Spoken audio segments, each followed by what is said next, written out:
El departamento del Quindío, con un territorio de más de 1.845 kilómetros cuadrados, es un jardín rico en cultura, mitos y biodiversidad. Allí, los diferentes reinos de la naturaleza exponen sus más espectaculares especies, cada una de ellas anclada en extraños y míticos relatos que han supuesto una amenaza para su existencia. Algunos géneros destacan por sus colores, plumaje y agilidad. Es una forma de asegurar su supervivencia. Pero ¿a qué deben sobrevivir, además de sus depredadores naturales? En el Jardín Botánico del Quindío encontramos varias especies, muchas de ellas condenadas por las formas que las caracterizan. En este documental exploraremos 4 de ellas, que han sido mitificadas, estigmatizadas y perseguidas por sus características morfológicas.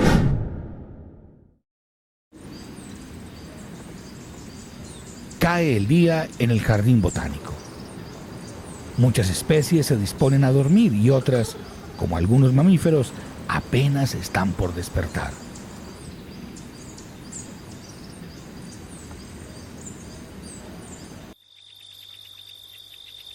Cuando por fin llega la noche, un mamífero muy particular alza vuelo en la oscuridad.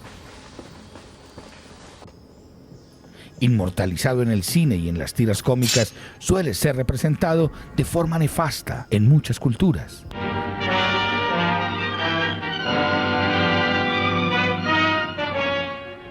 I am Drácula. Tal vez el mito más frecuente y menos cierto es que Drácula era un murciélago. Is Dracula. Sí existen murciélagos que pueden alimentarse de sangre. Hay 3 especies, pero esas especies existen de este lado del mundo. Nunca han existido en Europa. Y mira que tenemos toda una industria de cinematografía, una industria de comercio, una celebración como el Halloween, en la cual se hace alusión a un personaje que erróneamente se ha asociado a los murciélagos. En el cine y en algunos mitos, este pequeño mamífero ha sido presentado como una especie voladora a la que hay que temer. Pero ¿qué tan letales son? ¿Qué tan cierta es su capacidad de beber sangre humana? En la colección de mamíferos de la Universidad del Quindío, un grupo de investigadores, liderados por el profesor Hugo Mantilla Meluc, se ha apasionado por este animal, encontrando datos sorprendentes. Todas las colecciones del mundo cumplen una única función y es dar soporte a lo que hemos conocido de la naturaleza. En este caso nos corresponde a nosotros salvaguardar la información que soporta la evidencia, que soporta los hallazgos que hemos hecho sobre cómo funciona la naturaleza en términos de los mamíferos. Colombia es el país que más especies de murciélagos tiene en el mundo. Tenemos ese primer lugar, es una medalla de oro que tenemos nosotros y este es el lugar donde guardamos la evidencia de esa medalla de oro. Amanece en esta colección viviente. Es hora de que los murciélagos vayan a dormir. Por ahora, otros animales comienzan su jornada, como la taira, un mamífero que, a diferencia de los murciélagos, no causa más que curiosidad entre los que visitan el Jardín Botánico. Una curiosidad que caracteriza muy bien a la eira bárbara.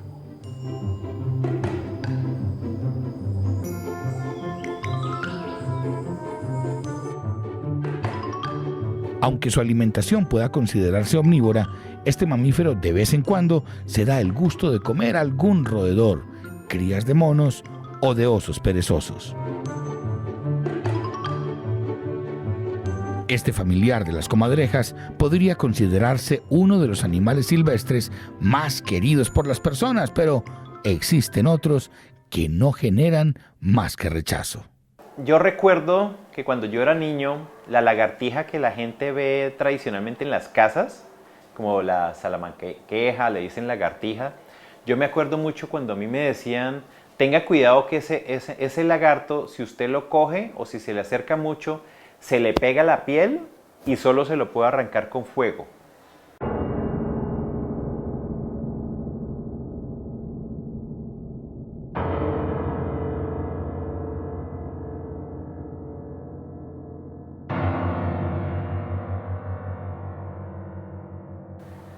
Posteriormente, ya cuando recibí pues educación universitaria sobre los anfibios y los reptiles, me di cuenta de que ese animalito es lo más inofensivo que hay en el mundo.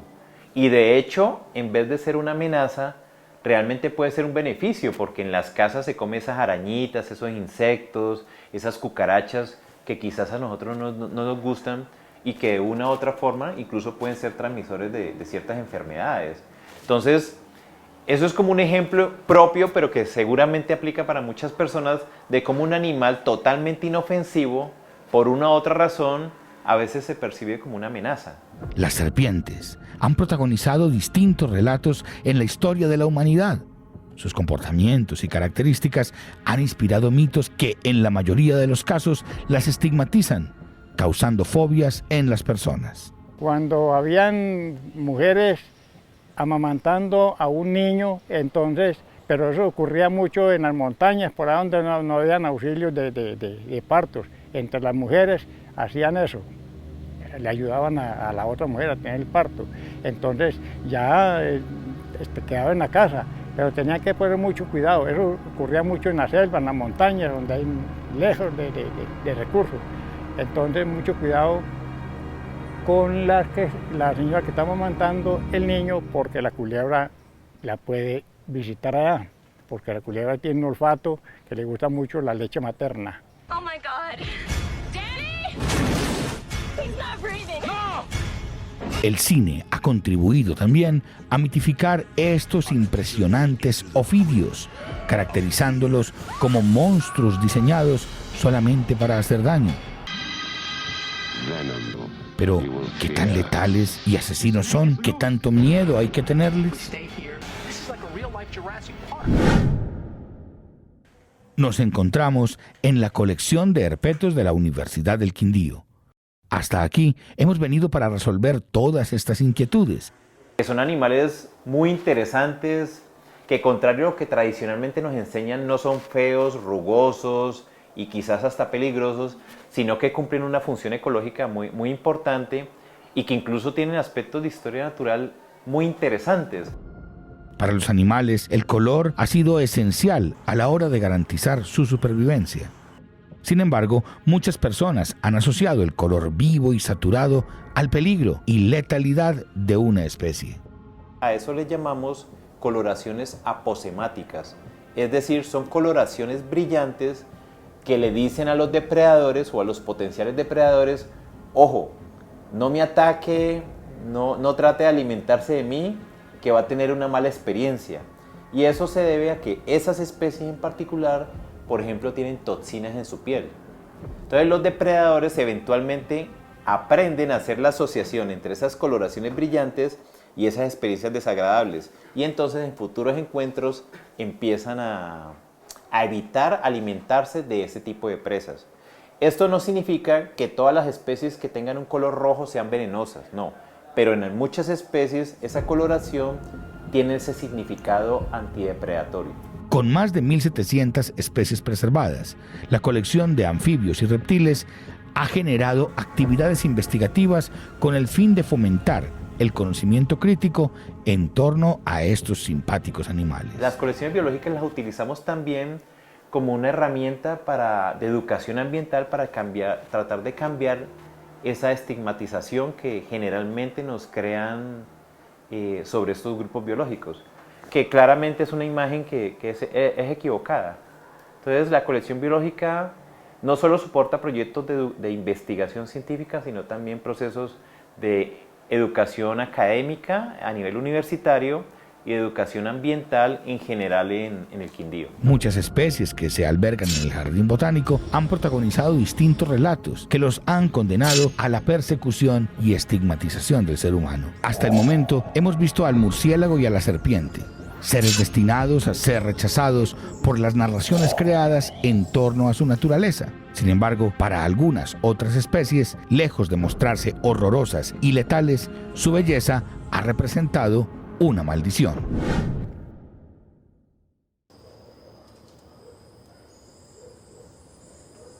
El Jardín Botánico, ubicado en el municipio de Calarcá, tiene una atracción particular: el mariposario. Miles de turistas llegan al año para observar y posar con estos extraordinarios lepidópteros. Entre las distintas especies de mariposas que existen, hay una que sobresale por sus características morfológicas. Con una envergadura que puede ir hasta los 7 centímetros o a los 20 incluso, la morfoazul es una mariposa que encanta con sus alas azuladas. No hay que entender que son varias especies de morfo, varias especies dentro de ese mismo género. Hay unas que son un poco más bellas, unas que son de exhibición, hay unas que son muy complejas y muy raras. Mariposas morfo que se encuentran en la Amazonía o en bosques pues, un poco más conservados. Eso permite un comercio, ¿sí? Muchas veces ilegal.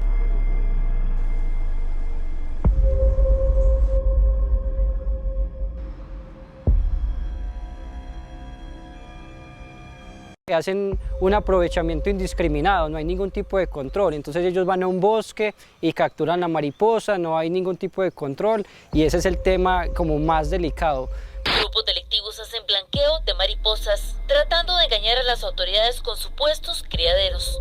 Este miércoles la Fiscalía Ambiental realizó 5 allanamientos por el presunto delito de tráfico internacional de fauna silvestre. Los imputados habrían estado vendiendo esas especies en el mercado negro por un monto de $1.000 cada una. La colección de insectos de la Universidad del Quindío alberga más de 30.000 ejemplares. Las mariposas, en especial la morfoazul, hacen parte de esta extensa lista coordinada por la profesora Lorena García Hernández, quien con su grupo de trabajo ha abordado datos muy interesantes. En realidad hay una problemática en general con muchas mariposas, sobre todo mariposas vistosas de gran talla. En el caso de Morphopeleides, que es una mariposa muy grande, además que tiene una zona de distribución en la cuenca del río Cauca, y desde hace muchos años pues las mariposas en general pues se han venido recolectando de manera ilegal para generar cuadros o algunos artículos decorativos que simplemente se colgaban en las casas. Esto es una problemática que atiende no solamente a la mariposa, sino a muchos insectos. El color puede hacer que un organismo sea tan llamativo que algunas especies intenten cazarlo para lucir sus coloridas características. Lo que nosotros hacemos un poco para tratar de mitigar el hecho de que las personas quieran coleccionar insectos para tenerlos en la pared o se los quieran colgar en el cuello, en los oídos como un artilugio o tenerlos en un cuaderno, etcétera, etcétera, es tratar de mostrar a los insectos y el rol que tienen dentro de los ecosistemas como algo muy importante para nosotros, ¿cierto? Y poder también romper un poco esos mitos. Para eso nosotros hacemos exhibiciones, tenemos una pequeña colección itinerante que va a los colegios, que va a los pueblos, incluso hemos hecho ejercicios dentro de la Universidad del Quindío en las facultades, que pretende mostrar la importancia de las colecciones biológicas como un referente de la biodiversidad del país, como esa biblioteca del patrimonio de la biodiversidad del país, y la importancia que tienen para registrar en tiempo y en espacio pues la riqueza que tenemos de especies en nuestro país. Murciélagos, serpientes, mariposas, especies a las que se le ha dado una carga simbólica según sus características morfológicas, algunas odiadas, algunas otras perseguidas por su belleza, especies que siendo distintas enfrentan un mismo desafío: sobrevivir a sus depredadores. Es fin de semana en el Jardín Botánico. Muchos turistas llegan al lugar para disfrutar del paisaje que ofrece esta colección viviente. Aves, mamíferos y plantas son fotografiados para convertirse en un grato recuerdo. Sin embargo, inmóvil y muy pequeño, se erige un organismo que también ha tenido su espacio en el mundo audiovisual. Este pequeño organismo ha sido fundamental en grandes relatos, tanto en el cine como en los videojuegos. Incluso algunas especies de hongos son responsables, según la tradición popular, del origen de una de las celebraciones más tradicionales del mundo. El traje de Papá Noel, esto está muy relacionado con la manita muscaria. El traje blanco, rojo, es como un referente de la manita muscaria, que lo hacen mucho por allá en el Ártico. Es, por ejemplo, en el caso de las setas que consumen los renos. Entonces atributan que los renos, cuando comen a manitas muscarias, por eso volaban. Sencillamente lo que hace la manita muscaria a los renos es dilatarle las pupilas, más no vuelan. Recuerda que ellos resisten unas temperaturas de congelamiento las amanitas, y cuando hay un proceso ya que viene la otra etapa ya de verano, otoño, y entonces empiezan ya las amanitas a descongelarse, lo que hace es que prácticamente esos renos como alimento lo toman, pero entonces lo que hace es dilatar las pupilas, no como contaban que comían, en este caso muchas amanitas para poder volar. Esta es la colección Fungi de la Universidad del Quindío. Aquí, el profesor Ricardo Soto estudia y coordina trabajos de investigación en torno a los hongos colectados en distintos lugares del departamento. Dentro del objetivo de nosotros es recolectar, examinar, hacer microscopía y depositarlo en una colección por una sencilla razón. Recuerde que en esta zona del trópico todos son especies nuevas o registros nuevos. Al igual que las otras especies que hemos visto en este documental, los hongos han sido estigmatizados por sus formas y coloraciones, asociándolos generalmente con mundos mágicos y psicodélicos. El desconocimiento de la cultura micológica, en el cual nosotros creemos que todos los hongos tienen un efecto venenoso, tóxico. Es como los cuentos mitológicos que todo que ha venido de tiempo atrás a decir que los hongos sencillamente por su apariencia tienden a ser muy peligrosos, pero es que la coloración no tiene nada que ver con el efecto psicoactivo. Presentes en todo lugar, desde las fiestas más psicodélicas y excéntricas hasta en el menú de las cocinas más especializadas del mundo, un campo del conocimiento se ha interesado en los últimos años en el reino de los hongos. Recuerde que ellos hacen un proceso de descomposición en el ambiente, y cuando entran al organismo lo que hacen es un proceso de regeneración. Algunos se han utilizado para algunas enfermedades, y entonces lo que hacen es que regeneran todo ese tipo de células. En el caso del Psilocybe cubensis, es un hongo que es muy relacionado con los efectos psicoactivos, y realmente la función de estos hongos dentro de la parte ya medicinal es controlar algunas enfermedades a personas que han sido tratadas en algunos casos clínicos. En los reinos de la naturaleza, muchas especies no solo deben enfrentar la deforestación proveniente de la actividad humana, sino también prejuicios que justifican su exterminio. En este capítulo hemos seleccionado a 4 especies que comparten el estigma como amenaza. Apoyados en las colecciones biológicas de la Universidad del Quindío, pretendemos desmitificar, con bases teóricas y científicas, las distintas narraciones que se han creado en torno a ellas.